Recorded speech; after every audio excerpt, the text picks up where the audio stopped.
Hello students, आज हम लोग डिफरेंट तरह का कंट्रोलर के बारे में डिस्कस करेंगे। अभी तक तो हम लोगों ने देखी है प्रोपोर्शनल कंट्रोलर, इंटीग्रल कंट्रोलर और डेरिवेटिव कंट्रोल एक्शन। ये तीनों हमने सेपरेटली पढ़े थे कि ये एज ए इंडिविजुअल कैसे यूज होते हैं। आज हम लोग बात करेंगे ऐसे कंट्रोल एक्शन की या ऐसे कंट्रोलर की जिसमें प्रोपोर्शनल और इंटीग्रल दोनों कंट्रोल एक्शन का कॉम्बिनेशन यूज किया जाता है, और इसीलिए इसको हम बोलते हैं पीआई कंट्रोलर, या इसको हम बोले प्रोपोर्शनल प्लस इंटीग्रल, यानी दोनों कंट्रोलर रहते हैं। Integral control action, control action. देखिए, जैसे इसका नाम बता रहा है कि ये केस में क्या होता है, प्रोपोर्शनल और इंटीग्रल दोनों कंट्रोल एक्शन होते हैं। It is a combination of these two action. तो अगर हम मैथमेटिकली इसको रिप्रेजेंट करेंगे तो इसमें जो आउटपुट आएगा, आपका आउटपुट आएगा, पहले तो प्रोपोर्शनल वाला आप लगाइए, के पी ई टी, सारे सिग्नल्स आपको पता है, ये हो गया। और प्लस अब इंटीग्रल कंट्रोल लगा दीजिए, तो के पी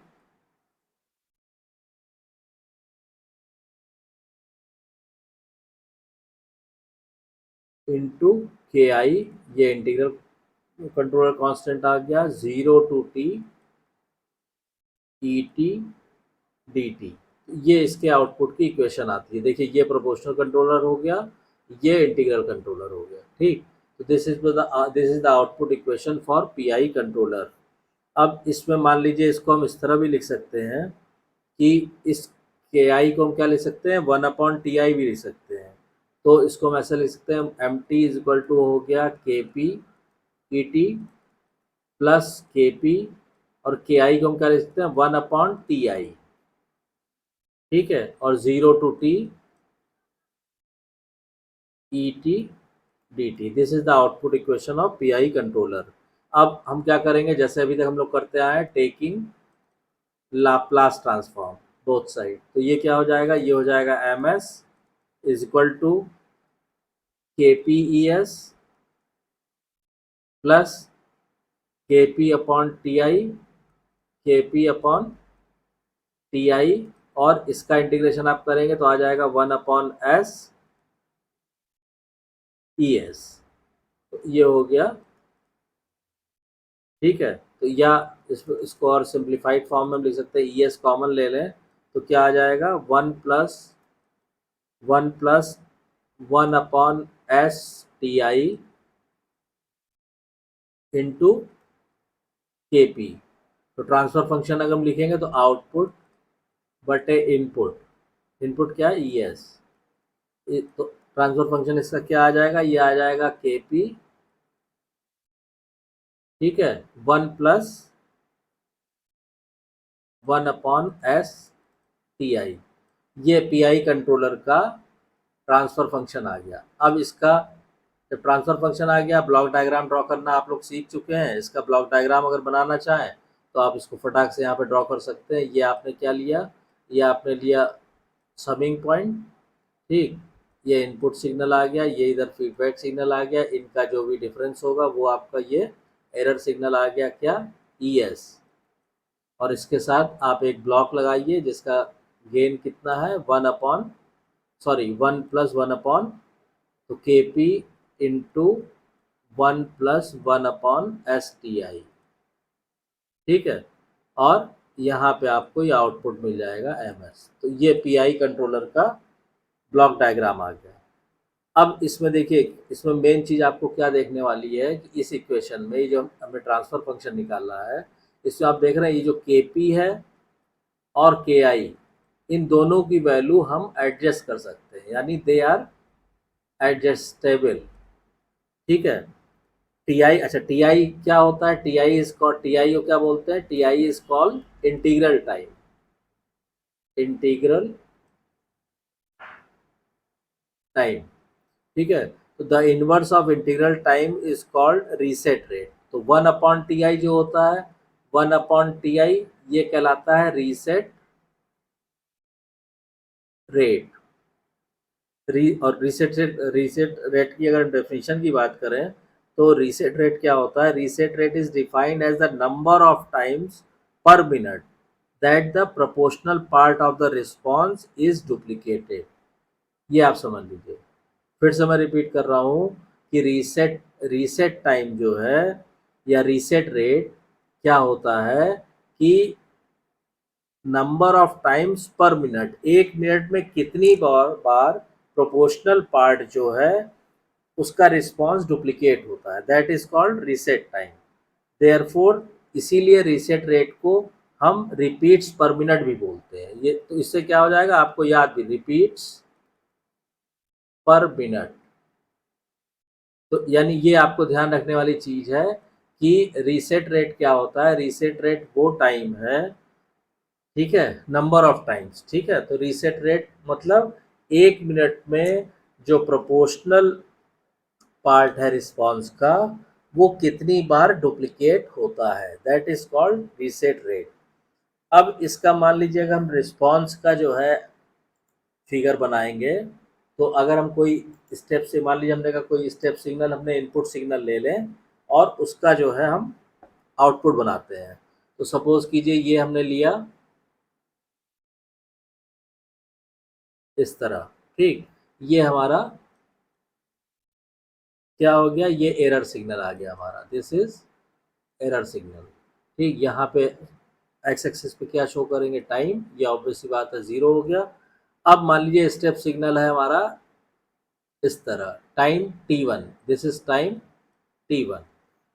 अब क्या होगा अगर हम इसका आउटपुट ड्रॉ करेंगे, किसका, पीआई कंट्रोलर का, प्रोपोर्शनल प्लस इंटीग्रल कंट्रोलर का, तो वो कैसा आएगा वो आप इसके साथ ही आप ड्रॉ कर लीजिए। ये आया, ये हो गया टी, यहाँ पे हम दिखाएंगे output M T, output M T, ठीक। अब ये टाइम डिफरेंस मान लीजिए हमने ये लिया, ये पॉइंट, ठीक, ये हो गया T1, क्लियर। अब क्या होगा कि अब इसमें दो चीज़ें होंगी, एक तो प्रोपोर्शनल एक्शन भी होना है और प्रोपोर्शनल एक्शन के साथ साथ आपका इंटीग्रल एक्शन भी होना है। तो जो इसका आउटपुट आएगा, इसका आउटपुट जो आएगा वो इस तरह से आएगा, यहाँ से आप मान लीजिए आपने ये ड्रॉ किया, ठीक, जब ये T1 पे पहुँचेगा ये हो गया, फिर आप यहाँ से चले, फिर यहाँ आ गए और ये हो गया इसका आउटपुट। तो अब इसमें देखिए दो लेवल आपको साफ साफ दिख रहे होंगे, एक ये वाला, ठीक है, इसको मैं दूसरे कलर से दिखाता हूँ ताकि आपको एक मिक्स ना हो, एक ये लेवल हो गया और ये लेवल हो गया।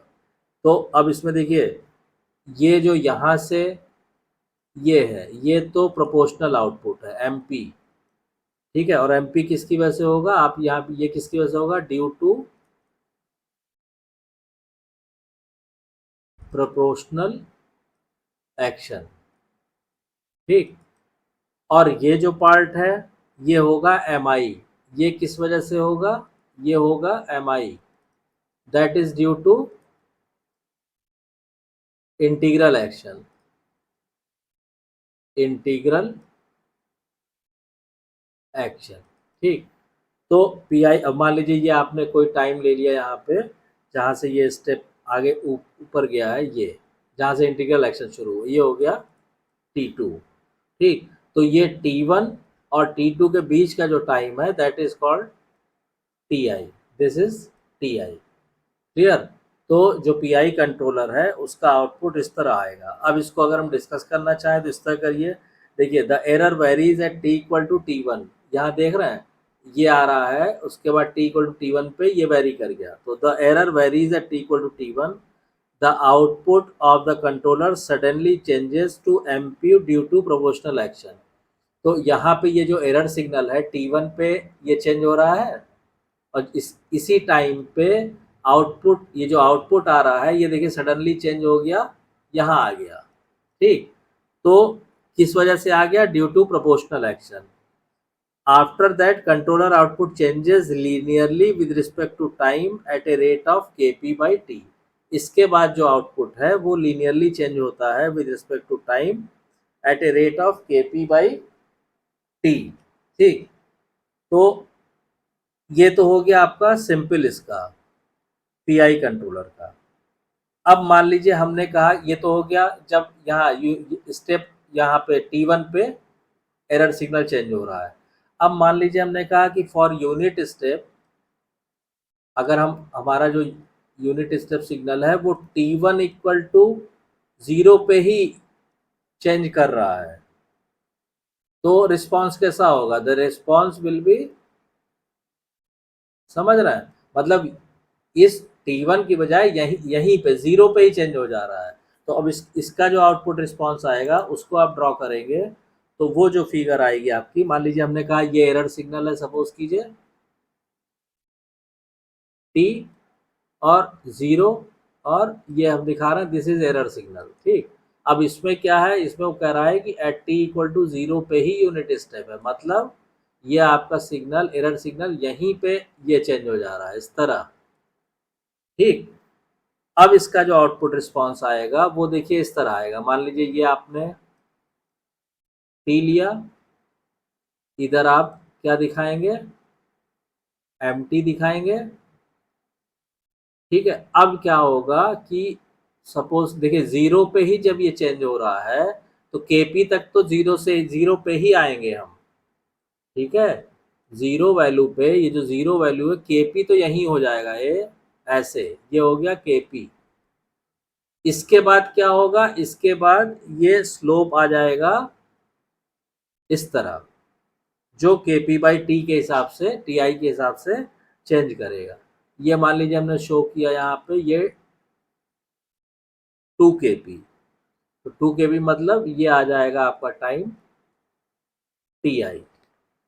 यानी कि अगर यूनिट स्टेप जो है आपका T1 इक्वल टू 0 पे है, यानी यहीं पे चेंज कर रहा है, तो 0 पे ही ये प्रोपोर्शनल एक्शन की वजह से यहाँ Kp हो जाएगा, और उसके बाद फिर ये स्लोप आएगा Kp बाई टी के स्लोप से ये आगे बढ़ेगा। तो ये इसको आप लिख सकते हैं this is due to proportional action या प्रोपोर्शनल कंट्रोलर, और ये जो आ रहा है ये आ रहा है due to PI proportional plus integral PI control action. ये ध्यान रखिएगा। अब ये शॉर्ट में जैसे पीआई का मतलब ही ये हुआ कि प्रोपोर्शनल प्लस इंटीग्रल, चाहे कंट्रोलर बोलिए चाहे कंट्रोल एक्शन बोलिए। ठीक है, पीआई मतलब प्रोपोर्शनल प्लस इंटीग्रल। तो आई होप कि आपको ये क्लियर हो गया होगा। ठीक है, अब इसमें आप देख सकते हैं कि इस रिस्पॉन्स में आप देख सकते हैं कि it is clear that the proportional sensitivity Kp affects both the proportional and integral parts of the action.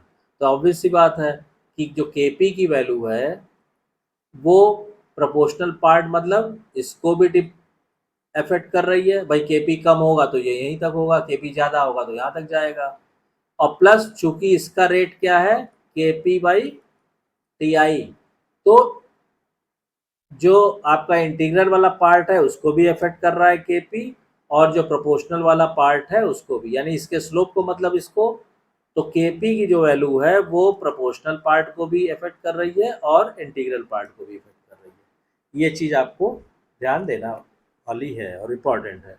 तो आई होप कि आपको ये क्लियर हो गया होगा। कोई डाउट, कोई कन्फ्यूज़न हो तो प्लीज़ मेंशन कीजिएगा कमेंट लाइन में। और अगर वीडियो कंटेंट पसंद आ रहा है, आपको लग रहा है कि हाँ समझ में आ गया, टॉपिक क्लियर हो रहा है, फ़ायदा हो रहा है, तो प्लीज़ आप वीडियो को शेयर कीजिए, लाइक कीजिए, चैनल को सब्सक्राइब जरूर कीजिए, और नोटिफिकेशन बेल को ऑन कर दीजिए ताकि जब भी नेक्स्ट वीडियो डाली जाएगी उसकी इन्फॉर्मेशन आपको तुरंत मिल जाए। Thank you.